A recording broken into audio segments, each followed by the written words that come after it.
Welcome, Michael Crosby running for POTUS. Subject, no great war. But guess what we do want? We want great economy. There's a problem with people that for some reason think that all great economy comes with great war, and that's really not the truth. There's a lot of stuff that happens where you have great economy, mind-blowing economy, and you don't have great war. I'm just going to tell you, you don't believe me? Ask a bunch of historians that are really good. They'll explain world history to you and talk about how you have lots of economies that were great economies, great productivity, but they didn't have great war. Now this is not to say that some countries didn't have navies. Keep in mind, if you're a country and you're doing a lot of trade on the oceans, on the Mediterranean, if you don't have a navy, you'll end up in a great war because you have no balance. But the idea here is you don't want great war. Here's part of the problem with great war. Part of the problem with great war, number one, is it kills lots of people. This is not good. This is really not good. And there's like all kinds of reasons about that why that's not good. Number two, you destroy your product. In other words, you have great economic output, but what is it? Well, yeah, it's everything from A to Z. Yeah, you're going to have genes, whatever. But yeah, you're going to have ships, planes, bombers, bombs, trucks, tanks, jeeps, etc. And these things get blowed up. They get destroyed. And that means you have to keep replacing them. So if you can imagine that the best, highest end products that you're making end up getting destroyed, that's expensive. That's basically that you don't want to do that. Yeah, that's not a good thing. That's not going to help you. So what you want is great economy without great war. And that means you need to work with people who are brilliant that don't want to have great war. And that's generally people that collectively have millions of years experience. And they're going to tell you what the balance needs to be. And if you don't believe that consistently that many militaries, including the United States military, has not been working on making each and every job safer and saving lives constantly, you just look at the ratios. Just go ahead and look at the ratios for the last 150 years. And it's, the forward progress is mind-boggling. It's mind-boggling. So, a lot of people, they're behind. You have a lot of people out there, unfortunately, they're behind in understanding that with the military, the cutting edge is we definitely want human beings in the loop. We want good decisions. We want higher educated people. We want specialists with custom training. Lots of it, as much as we can get. And it's harder to meet the quota. People go, they didn't meet their quota last year. They missed like 15,000 people on their quota. Well, that wasn't because there wasn't necessarily just plainly people available. They're getting stricter and stricter as to the requirements of what they want. Tech-oriented. Everything's becoming more and more tech-oriented. And everything's in this huge balance. There's a wonderful, huge balance about the logistics of anytime you go to a region, you have this huge logistics of what you have to make sure is available for the civilian population and for the local governments. But it's been this way since World War II, by the way. A lot of people don't realize this, don't realize the logistics that are involved if you are going to come into a nation and basically have to provide everything. This is diapers, jeans, food, schooling, housing, everything, medical, everything. That means you got social workers out there. You got guys that were running around in Iraq that, yeah, they had military training, but you know what their specialty was in? Logistics and social work. These guys were social workers. very serious. They were assessing remote areas and various areas and coming back and say, okay, here's the deal. Here's the list of what we think they're deficient on. By the way, we need somebody to do more intensive research here. So you're talking about the military is probably the best, most advanced plan to most rapidly improve social situations, bar none. I'm very serious about this, but and the American military is and other Western militaries. I don't want to leave certain people out, but they exchange lots of information. It's a big win-win deal. It's talking about having the best morale and caring about citizens. It really is. People don't think it is. It is. It's very much about caring about citizens, so that when citizens see you and you're serving and they see what you're doing, they see that you are different than the oppressors, that you help people get what they need if you can do it, whatever it is: diapers, food, housing, brick, rebar, concrete, whatever it is, schooling, books, medicine, whatever it is. So enough on that one right now. So I want to talk about big economy, because big economy, we can do this. America invented a form of big economy. We modified the East Indies Company, this British and European version of East Indies Company, and we adopted it to republic. And this was, in many ways, this was kind of like a black operation. It was a high-end operation. Because why? Let me explain why. And you're going to have historians that are going to disagree with part of this, but then they're going to agree with a lot of points on it. This is going to be mind-boggling. Because a lot of our forefathers didn't have the education or the understanding necessarily when they got elected to understand other guys that came up and says, yeah, we got a superior program, this is what we need to do. We need to get every able-bodied person working at max production, and whatever it is that we don't have, we have to find it. Machinery, we have to get it here. Tools to build houses, build warehouses. There are times, if you look back historically, there were literally forefathers arguing about in front of other forefathers why certain other forefathers were ordering up and having warehouses built that we didn't need. Warehouses built for products that hadn't been purchased yet, when we already had warehouses that were brimming full of stuff that we could not sell. Well, according to them, they didn't understand the vision of it. They didn't understand how it worked, how to get max productivity building what? Longevous assets. That's the key. You want to build longevous assets. This is the art of getting it done. And this ended up working incredibly well. I've got some other items I talk about. Used to be posted, need to be posted, a bunch of stuff, where it talks about worldwide economic recognition of the United States. Very small population, under-equipped as a military, under-equipped as a navy, yet there's all this land over there. Apparently not really gold. There was no real big gold rush, not for a long while, and it was a little bit of silver.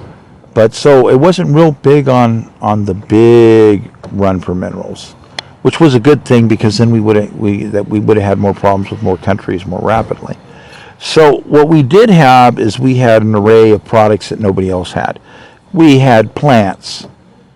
We had custom types of potatoes. We had flowers. We had all kinds of things that nobody else had in the rest of the world.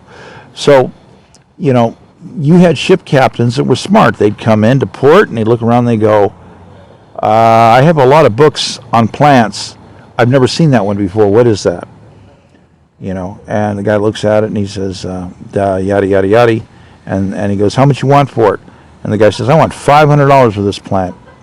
We just found this. They're the only ones we know of in the world. We think we can get some more. And the guy says, I'll take it. Now, what kind of deal will you make me if I want 5,000 more? I go, 5,000 more. He says, yeah, I want to buy it over the course of the next 2 years. I want to buy 5,000 more. He knows what he's doing. He's going to take this plant across the sea to somebody that's going to see it and go, ooh, look at this flower. There's no flowers in our end of the world like this. This is money. Bing. So, yeah, so we had a big, huge boost system. Really, we had a huge boost system that dealt with a lot of boosting coming out where basically, ships were coming from all over the world. They were flocking to the United States. All of a sudden, we ended up building huge areas to accommodate shipping. And we're selling all this product we can. We're selling wood. We're selling lumber, if they want to buy lumber. We're selling chairs. We're selling furniture. And, the British had us on an embargo. So it was an embargo situation. So we had our forefathers doing weird stuff. They'd go down to a guy who had a ship and says, look, we want to contract your ship for the next 5 years. We will fill your ship up. And, this is where people go, well, this is kind of the funny hanky stuff. By the way, when the British came in, they wanted to go into Washington. They wanted to destroy. They burned the city. People are missing this. They burned the city. What they want, and they burned other places. They wanted to destroy the paperwork, all the notes. Printing presses really didn't exist. Everything was done by hand. Scribing, writing, that was done by hand. They wanted to destroy all the written records, all the notes of what we were doing, who we were doing it with, and how to do it. They wanted to destroy that. We were a huge economic threat because we had ships coming all around the world for big business. Our forefathers go down and say, hey, look, we want some cannons. The guy says, man, you're on the embargo list. We can't get you any cannons. He says, well, could you buy cannons for yourself? And they go, oh, yeah, we can do that. So I'll tell you what, I'll pay you twice the going rate of new cannon for your used cannons today. Oh, I can't do that, man. These guys will realize what happened.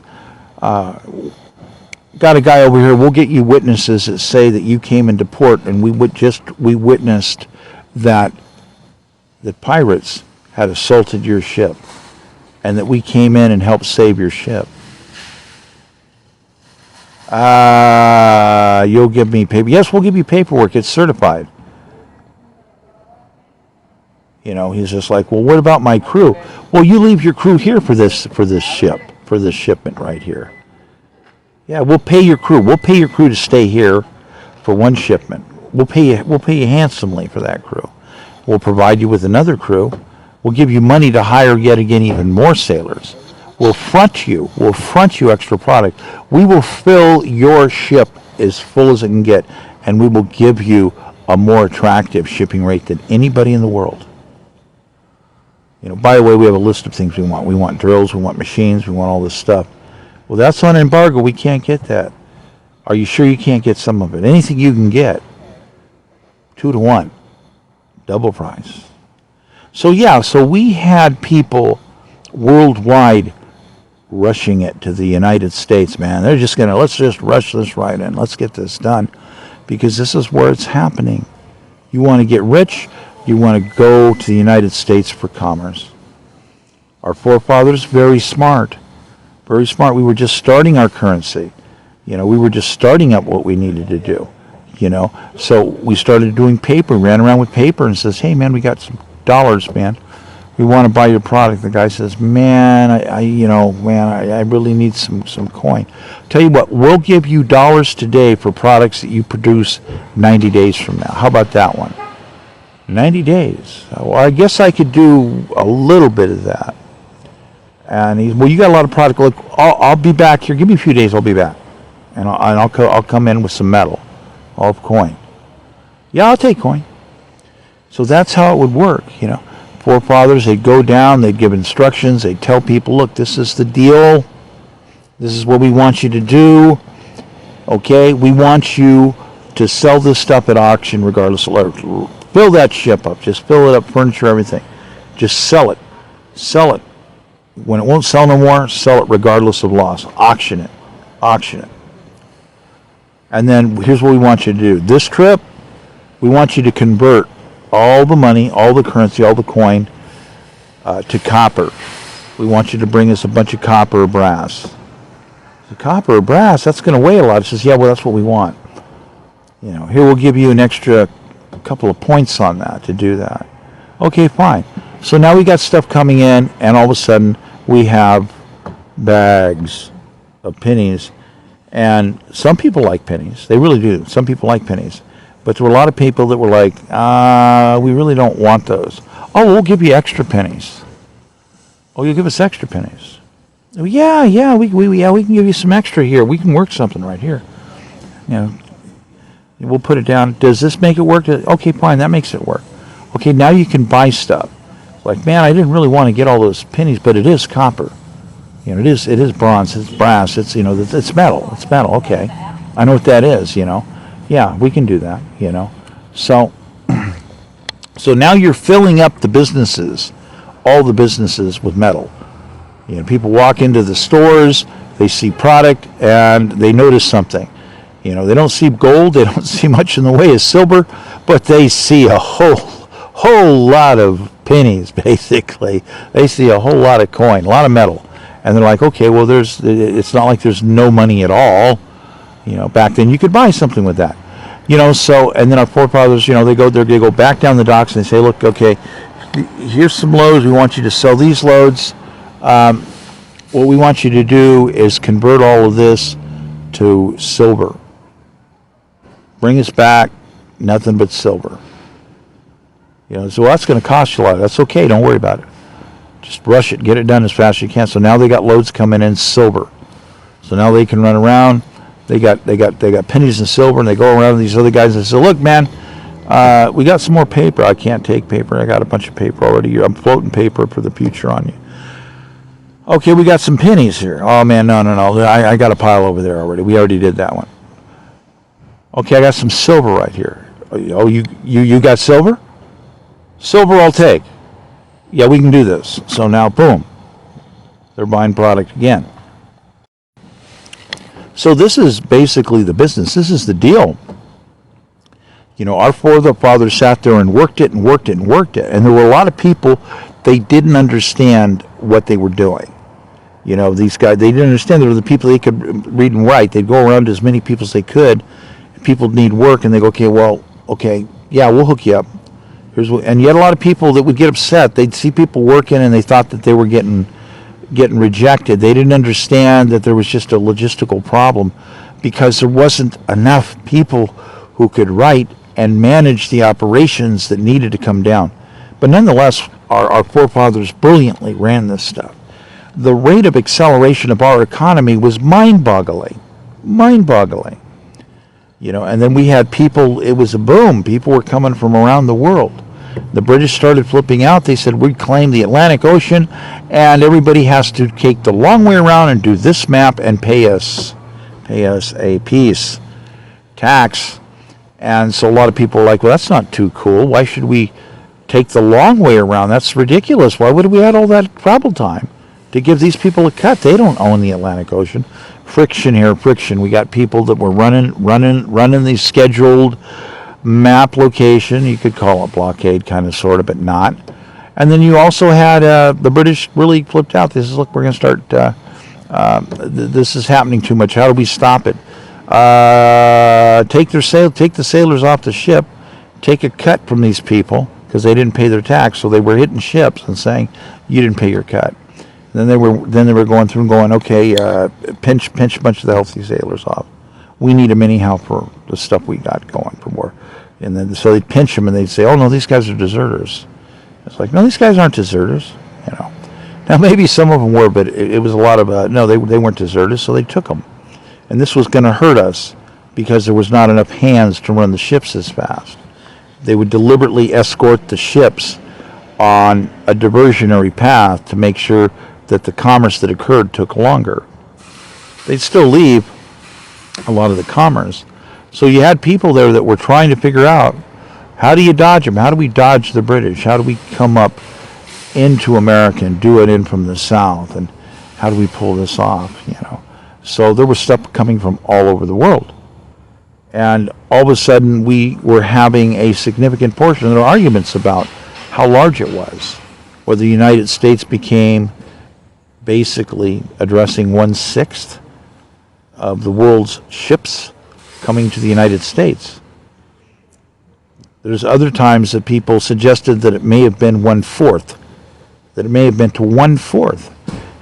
Now, whether or not you believe this old paperwork and these numbers and guesses, but the thing is that regardless of what the numbers are, regardless of how you split the hairs on this, the reality is we were doing something that was mind-boggling. We were inventing commerce. We were putting people to work, making longevous assets. We were developing real estate as fast as we possibly could, whenever we could. And this was incredible because the government was buying equipment even though the government wasn't into industrial business. But it did it anyhow. Anything that we can do to get stuff to the United States so that we can guarantee that we have an economy moving, that's what we have to do. And they did it. And then things got rough, you know, and the final straw apparently was the British basically pinching sailors. So we declared war, 1812 war. Now the problem is America, you know, I'm not going to get into all the various flavors of history where we had people coming from all over the world, and some of them were particularly brutal. And so, yeah, we have this huge mixture of horror stories. I don't want people to tell me that I don't know anything about history. Yeah, I know something about history. Yeah, we had a lot of horror stuff. And that's because you had, you know, boom makes people from all over the world come by and look for, yeah, we want to make deal, we want to get rich. And yeah, you had people who were murderers that came from other places in the world to escape and run to Boomtown. So yeah, okay, admit that, boom. Now we move on here.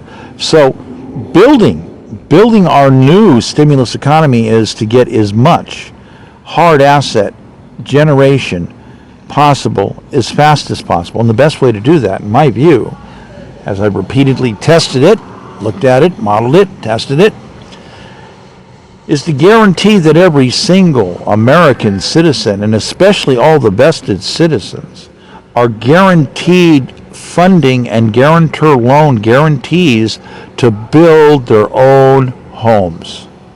You don't, you know, if you whatever you need, if you're missing whatever knowledge, that's okay. You can pull it. It's available. We can get that to you. Every single citizen, you have to build assets. You have to build your own home. You know, if you come up to me and you slap me in the face, say, "No, I want to be a painter and live on the beach." Okay, fine. That's what you want to do. Fine. If that's what you want to do, fine. But if you want to be guaranteed to put a saw in your hand and cut boards and build your own home, it's guaranteed. It's guaranteed. And I mean repeatedly guaranteed. Now, a lot of people want to do a lot of other stuff. They like to, you know, they don't want to work outside. It's like, I'd rather do some air conditioning. I want to do this or that. Well, there's ways to work around, get that done that way. But yeah, we got a lot of other things in this country. I'm not, you know, I'm going to spare you the big, huge, massive list. You know, not that I can get to the total list because, gee, I have all this archive damage, national security's been violated, and there's no excuse for what some of these people have done. None whatsoever. None. So, yeah, we're going to fix everything. I'm going to fix everything. Why? Because I know how to do it. I know how to do it. I know how to sit down with people, and we're going to talk. We're going to really talk about these problems, and we're going to get these problems resolved. That's what's going to happen. And it's going to be the biggest stimulus in history. And it's going to happen. You know, people, you have a problem with retirements. We're going to fix that. I mean fix that. We're going to fix that. I don't mean we're going to give you a few extra bucks so you can keep it with inflation. No. We're going to fix that. We're going to sit down. We're going to figure it out. Because I think I've already got the plan. We're going to sit down. We're going to fix that. So at this point, I want to thank you for your time. Michael Crosby, I'm running for POTUS. And repeatedly, AI says, I have the best stimulus plan in modern history. The best economy. the best military logic balance, the best technological policy. You name it, I got it. And AI says, I'm the one. But word sometimes is slow in getting out, and like I said, I'm up to the task. Let's get the job done. I don't want to play meme games. I don't want to play popularity contests. I don't want to play beauty contests. I want to get the job done. Again, my name's Michael Crosby. I'm running for POTUS 2024. Let's do this.